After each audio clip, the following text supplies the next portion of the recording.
Bhaktivedanta Swami Nityanande Namaste Saraswati Devi Gauravani Pracharane Nirvishesha Shunyavadi Paschatavesham Jaya Shri Krishna Chaitanya Prabhu Nityananda Shri Advaita Radha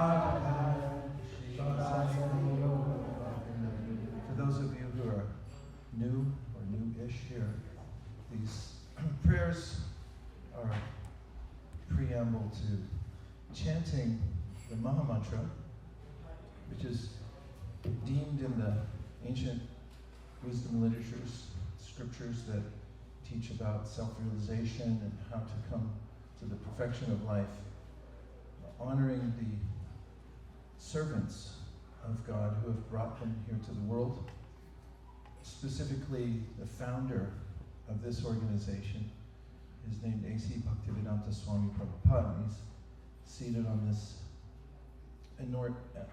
ornate seat called the Vaisesika, which is given to one who brings the message down. It's been passed down through many generations, the teachings of Krishna, and it goes from a teacher to a disciple. And there are some within the line of teachers and disciples who are noticeably luminaries, who are able to do much more than most.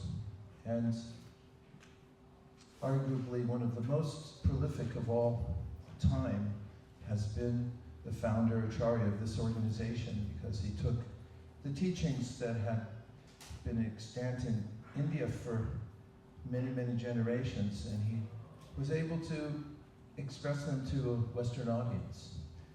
And he's known as the founder Acharya, the one who sets the tone and the method to follow, and obviously founder is the one who started this specific branch of what is called Gaudiya Vaishnavism.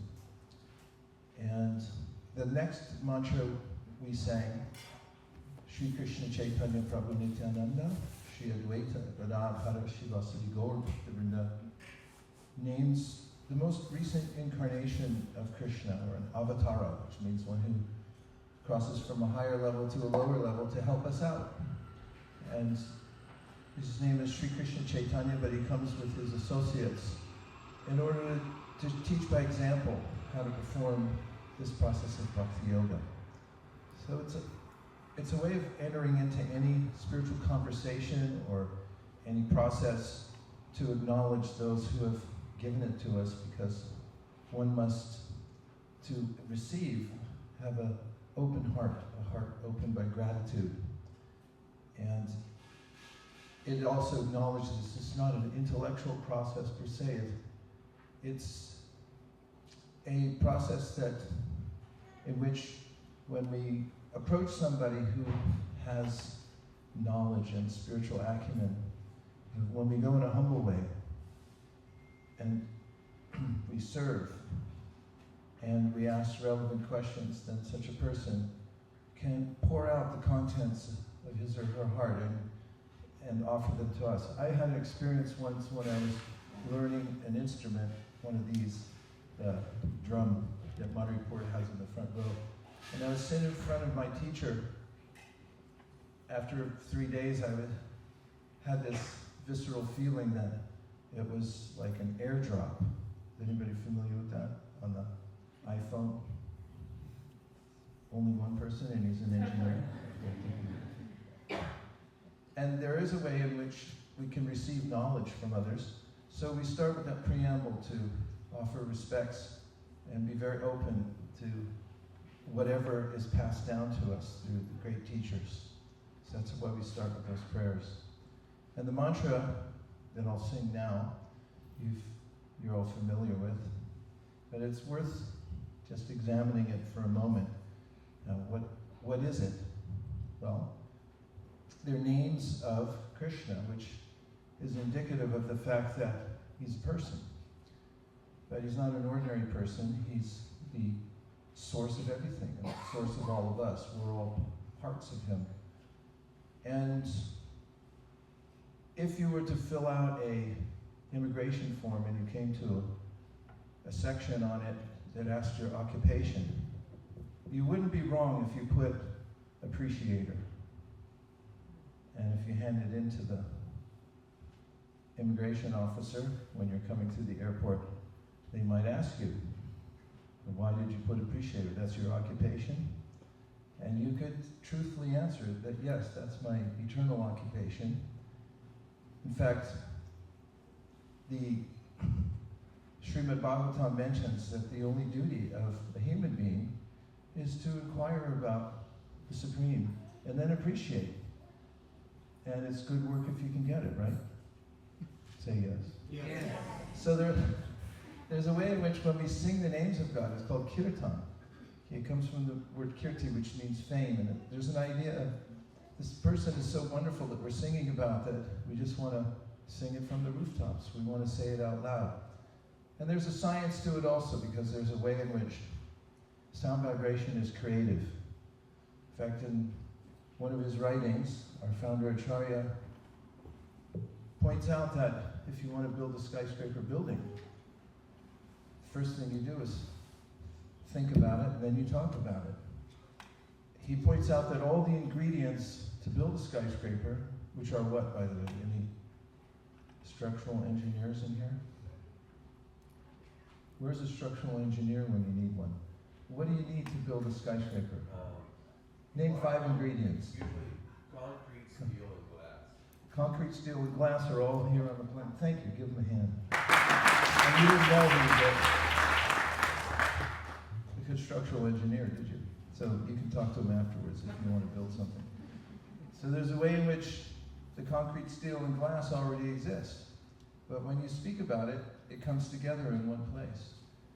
Because and that we have proof of how the world goes on in that way. During the pandemic, nobody could go anywhere, but still things went on. And all they did was get on Zoom and talk about it. And so there's a way in which when whatever we speak has a consequence. There's a series of events that unfold from any of our speaking. But the Srimad Bhagavatam, which is the quintessential teachings of Bhakti Yoga, says, Iti murtyabhidanena mantramurtim amurtikam yajate yajya purusham sa samyad darshana puman. That a person who sees things correctly and sees the whole picture of the world and how it all comes together and why we're in whatever situation we're in now, knows that the perfection of speaking and chanting is to repeat the names of the Supreme. And the verse points out that there's a word in Sanskrit, murti. Murti means form, but it also means difficulty. So what the verse says is that in order to see the form of God, it's difficult, but if you chant the names of God, then it becomes amurti, not difficult. In fact, you can have direct access to the Supreme anywhere. There's an old saying or a story I heard once about somebody who was thirsty, and they inquired from somebody about getting a glass of water to quench their thirst. And the first person that he met answered that there's water in the clouds, help yourself. And then he met somebody else who said, there's water in the flash flood. It could come at any time. So you can help yourself to that. And then a third person said, well, there's water in the ground because there's an aquifer under the ground, so why don't you just dig a hole? You can get a glass of water from there. And these parallel various ideas of coming in contact with God. One is that, well, God's in heaven. Well, how am I going to get there? And how would I connect to a God that's far away? And the flash flood means there are various incarnations and avatars that come to the world, but how are you going to land at the right time and place to meet that person? And a third is the idea of the yogis who might calm their minds and look inwardly. And after purifying their minds, their senses, learning how to sit for long periods of time, over many, many years, they may be able to perceive the form of God. That's like digging a well to get a glass of water. However, when we chant the holy name of the Lord, which is a murtikam, then it's like water in the palm of your hand. You can just take it and quaff it immediately because it comes to us directly. And this was the teaching of Sri Chaitanya Mahaprabhu, who's the actual founder of the Hare Krishna movement. He told everybody, he went door to door in villages barefoot. He was a sannyasi, a monk. And he would tell people that you can have direct access yourself here with your family in your home or wherever you may be by chanting this mantra. And he said that all of this same power of God, there's no difference at all between Krishna and his name. And that by repeating the name, especially with a humble heart and a mood of offering service, that you can have this direct experience of the Supreme. So this is the simple aspect of the Krishna conscious movement. In fact, it's a movement started by Sri Chaitanya Mahaprabhu, who not only gave us a process for self-realization, he also gave us a vision mission statement so we could have some work to do in our life that would make a difference in the world. Would you like to know what the vision mission is? Yes. Okay.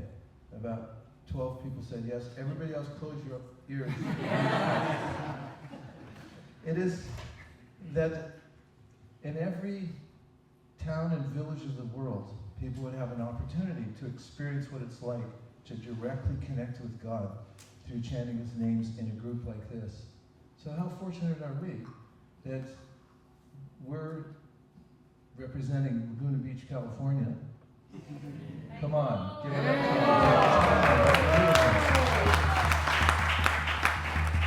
But we can also branch out and we can go to, what's that empire called around here? Inland Empire. Inland Empire. Everybody in the Inland Empire should know about the chanting of Hare Krishna. So logically from here, we should go door to door there, right? Yes. Say yes. Yes. Yeah. And where else? Give a shout out to your area here. Where do you live?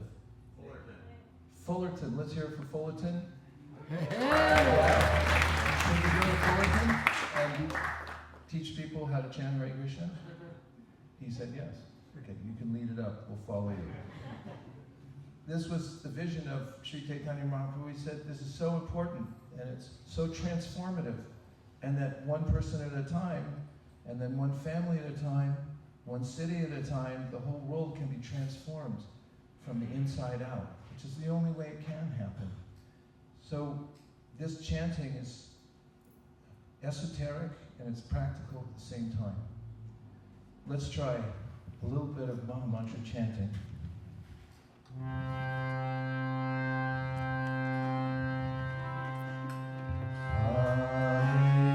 Krishna, Hare Krishna, Krishna Krishna, Hare Hare, Hare Rama, Hare Rama, Rama Rama,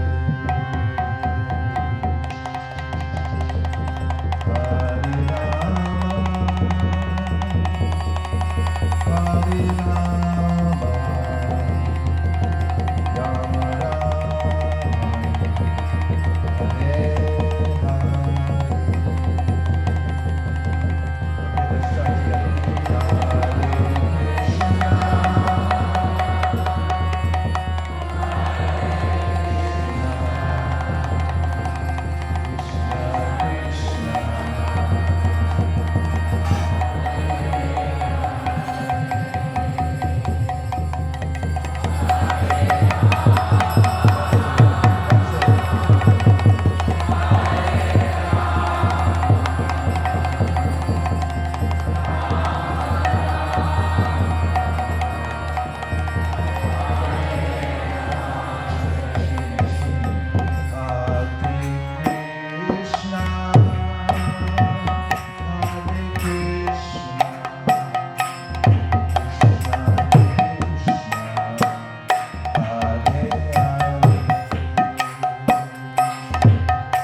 spiritual master, Srila Prabhupada, spoke, and when he wrote, he gave analogies, which I've always found direct access to philosophical ideas, making them practical and approachable.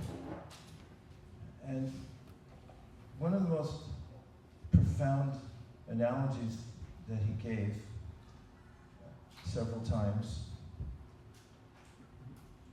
that's very dear to my heart, it's something that saves me from the turmoil of the mind and the multitude of decisions that I have to make in various ways.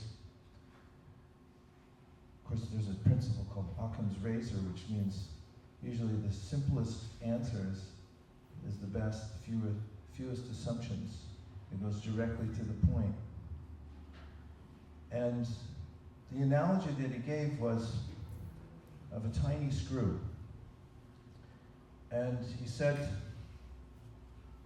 a tiny screw, if you find it somewhere, for instance, if you were given community service for some reason, and you had to pick up trash along the 405 freeway, and you came along and found a tiny little screw in the dust, and you picked it up. If you wanted to put it in your pocket and sell it, you might try on eBay, but I'm doubtful if you get anything for it. And my teacher said that the tiny screw, when it's detached from the machine for which it was made, in which it